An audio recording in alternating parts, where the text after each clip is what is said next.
All right, so again, we're going to start on chapter 1 here. And when you look, I'm not going to read to you, but if you look at this, the author says, this book teaches you PHP, but it's not a comprehensive programming reference. All right, it does a good job. I don't know if there's a book out there that does a great job.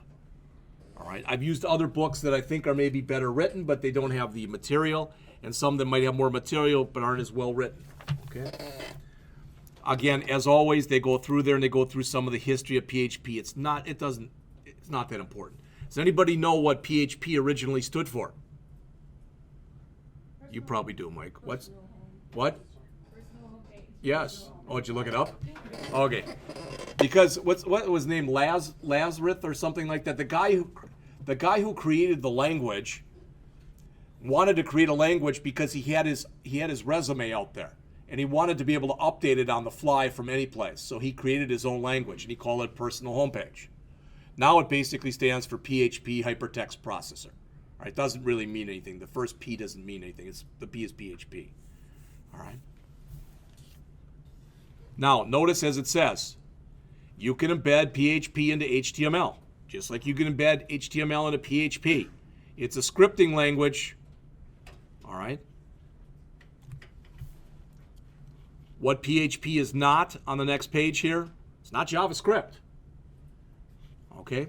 Sometimes the idea in life, and I'm not saying anything you haven't probably already heard, is to have a whole toolbox with you and to know, depending on what you're doing, the right tool to use. It's the old saying, if you try hard enough, you can probably pound in a nail with a wrench. But you want to do that to the wrench, and you want to do that to the nail. All right?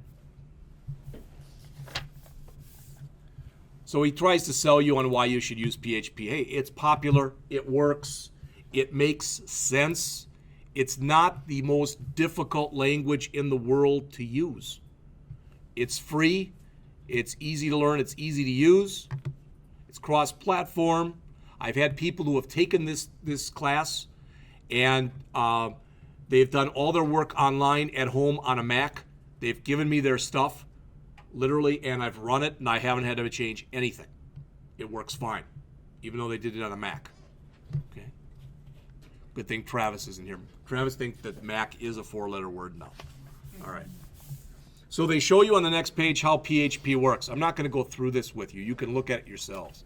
Again, the whole idea of being able to do something with a website like this is HTTP, Hypertext Transfer Protocol, request and response. In the whole first year of the program, we concentrate on the request side because we do everything basically that we do is either programming or it's server side. Most of the stuff we do in the third semester maybe I said it backwards. It's client side in the first year. It's server side in the third semester. And in the fourth semester, you create your own project, and the rest of it's programming. It's iOS and it's Android. All right. He talks about what you need, etc. Well, you know what you need. You need XAMPP. Again, Komodo you can set up, the Komodo editor that you have in here, you can set that up to go and run PHP if you want to. You can set up Aptana Studio to run PHP if you want to. There's only so many hours in a day. If you have a lot of them and you want to go and figure that stuff out, then go for it. All I'll need to, for grading basically will be your PHP files, any HTML files you have, any CSS files that you have.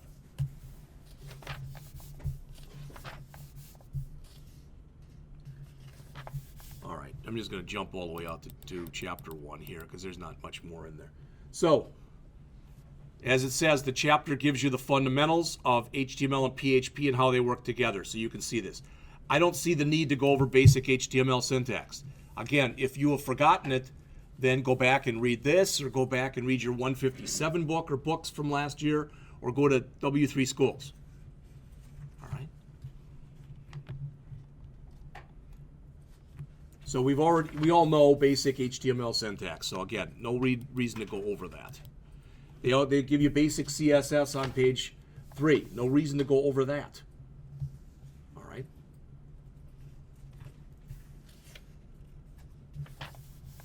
I'm just jumping all the way to page 7 here.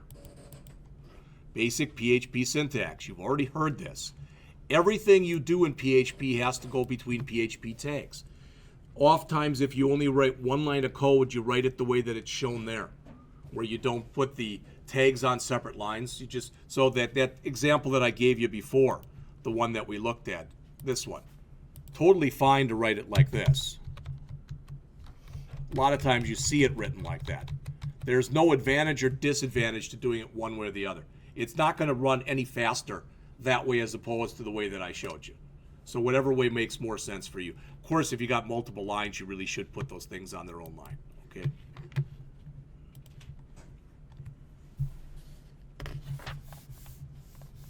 So they actually have you come in here and do the PHP info thing. They have you put it inside of an HTML page. No difference between that, all right, and really what we did.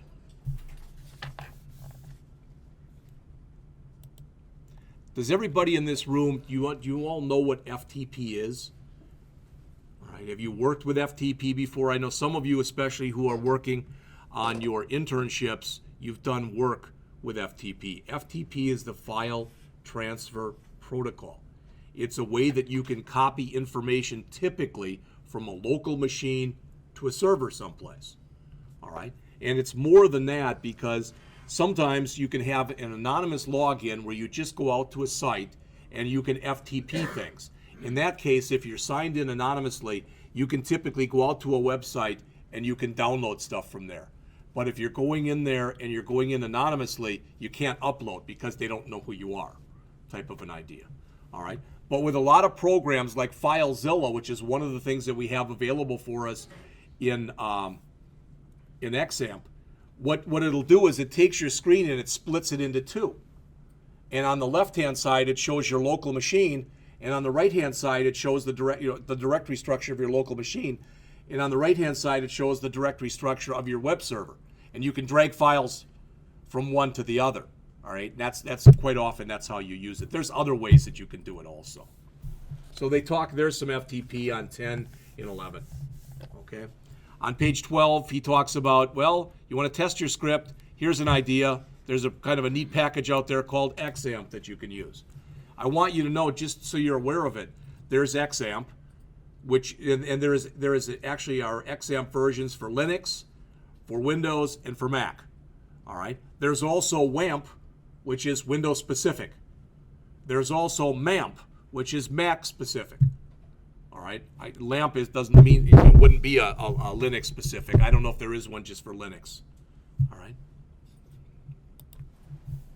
So when we ran that program, this is what you saw, is what's on page 13. Okay. And I went over that file with you, at least in a little bit of depth and breadth of coverage. Okay. All right. Now I'm gonna say something to you, and it may or may not make a whole lot of sense, but I want to turn up to page 15 and show you this. In the examples that I've shown you thus far, in all this stuff that we looked at here, not that one, but like this one, any place in here where you use echo, you can also use the word print. Everybody hear that? Any place you and it's virtually 100% of the time. Anywhere that you use echo, you can use print. I always forget which is which, but one of them, and I think it's print, it could be echo, it doesn't matter. One of them is actually a statement. The other one is known as a function call. The reason I'm telling you that is one of them returns true or false, and the other one doesn't. Print does, I think. Okay, I'll take your word for it. But they basically, other than that, they work the same. I've had people who've gone through the course and just use one or just use the other. I don't see really the advantage of mixing them and using them both, but if for some reason you want to do that, it's not going to bother me any. You do need, unlike JavaScript, you do need to put a semicolon at the end of every line. You have no choice. You must do that. Oh, there it is. Whereas PHP is a function, print is actually a language construct. All right, so they go through the same thing, and they do, instead of an echo hello world, they do a print hello world. Okay, no big thing one way or the other. Again, I said this to you before, you're going to keep things that I consider to be important, I'm going to keep repeating. PHP is case insensitive for function names. It is case sensitive for variable names. You're best off, I think, always writing your function names in lowercase. All right? It's just pretty much an unwritten standard to do that. And also, when you look right here, this is a forgiving language, unlike a lot of other languages. Notice this, print, this is a longer sentence of text. You can hit enter right in the middle right here. It doesn't care that you've got the double quotes and one is on one line and one's on another line. It doesn't care. It allows you to do that without any kind of problem. It just handles that as being white space. So it handles this area that would be in here, you know, in between here and here. It handles it as though it's a space. The PHP manual I've already mentioned to you. All right, you can't use it too much. There's just a lot of really good stuff in there.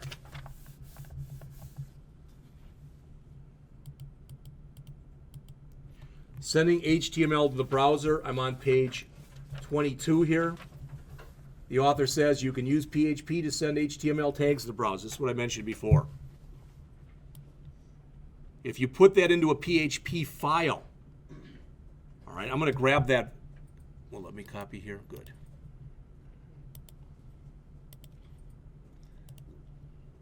Remove that stuff.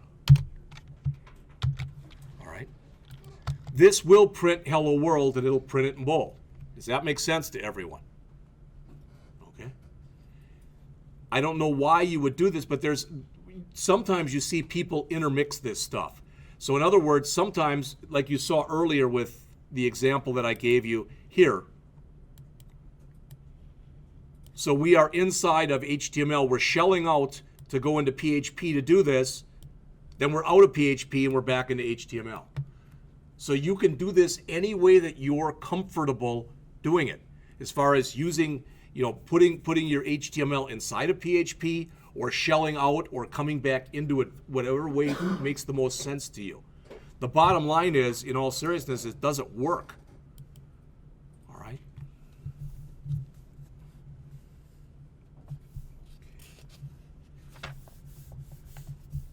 Comments I mentioned, they're up on page 25 in the book.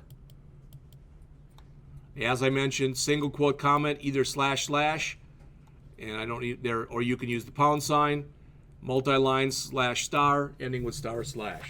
Again, nothing new in there.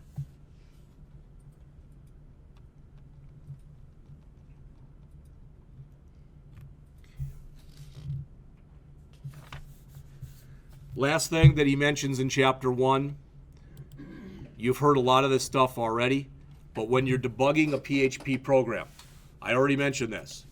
Make sure you're always running PHP scripts through a URL, so make sure you're running them through a server. I already showed you what happened when you didn't. Second, and it doesn't sound like that big a thing, and it won't be in here. We're running, I think, around version 5.4. All right, it's in there. If I run that PHP info file again, it shows the version that you're using right near the top. All right. Some older versions, you might have a problem with them. When you're debugging, and we'll get to this in a later chapter, you can turn on display errors, and it's actually on by default. That's the kind of thing you'd want to make sure, of course, is off once you put something live.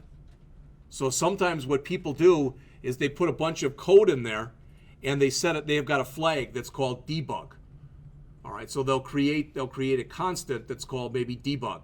And if it's equal to 1, that means you're in debug mode. If it's equal to 0, you're not in debug mode. And if it's 1, then you might have display errors on, and if it's 0, you don't. There's more to say about that, and I will say more about it when we get to that point. If you're having a problem, check the source code, trust the error message, and again, you've heard me say this. I got to do a better job of following that. I was working the other night on something, and it just wouldn't work. You know, and my wife gave me the same advice that I give all of you. She said, why don't you just do something else for a while? And I came back, and what it was just something simple that I was just looking right through. All right. That's pretty much it for Chapter 1. So what I want you to do for Thursday, look over Chapter 1 and see if you think I missed anything, and if you have any questions. All right, and we're going to go over Chapter 2, and we're either going to go over chapter 2, and then depending on what the time is, we're actually write something. I'm going to give you, say, do this, and I'll give you something fairly simple to work on. All right? You won't turn it in, just so you can start getting some experience doing this. Any questions? All right, that's all that I got.